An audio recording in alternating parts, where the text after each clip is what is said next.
It's like buying a house. If you walk in and say, oh, this is lovely, this is just what we want, well, you don't do that.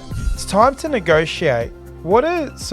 Explain to us how that works. So, for someone that's not done this before, paint a picture of the people involved in the negotiations. What are the contracts? Tell us how that process works and how do you engage in a negotiation? Ensure there's an element of competition all along. It's like buying a house. If you walk in and say, oh, this is lovely, this is just what we want, well, you don't do that. You make sure you've got a couple of options up your sleeve, so there is a competitive element to it. I think also in terms of negotiations, having a good understanding of the market, rental levels and incentives, you need to have that in the back of your mind all along.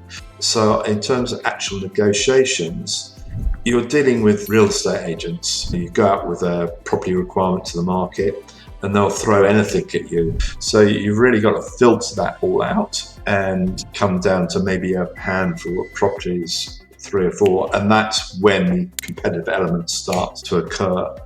So I've been in industry now in Australia for over 23 years, predominantly in the office market. So it's a very small industry. So you get to know all the different players. Because the relationships you built up with them, they tend to be a bit more forthcoming in terms of the information they can provide you as to where the deal is going to sit at the end of the day, which can save you a lot of time. Because of your knowledge of the market, you can really cut through and you know if people are being honest, whether they're giving you the true picture of where the deal is going to end up.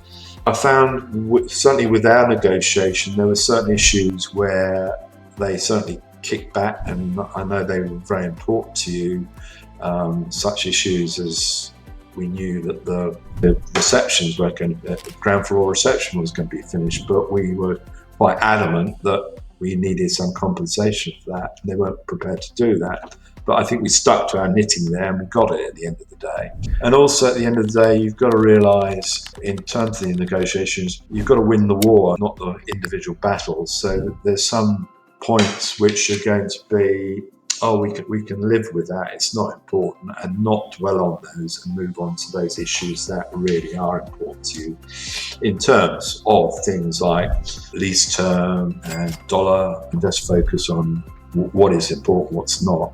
Otherwise you can end up going round in circles. Some clients, I'm not saying you sell them, be in their bonnet about what is important and what's not. I end up basically saying to them, look, I'm being very objective here. These issues in the scheme of things aren't that important, and trying to educate them in terms of what a good deal is going to look like at the end of the day.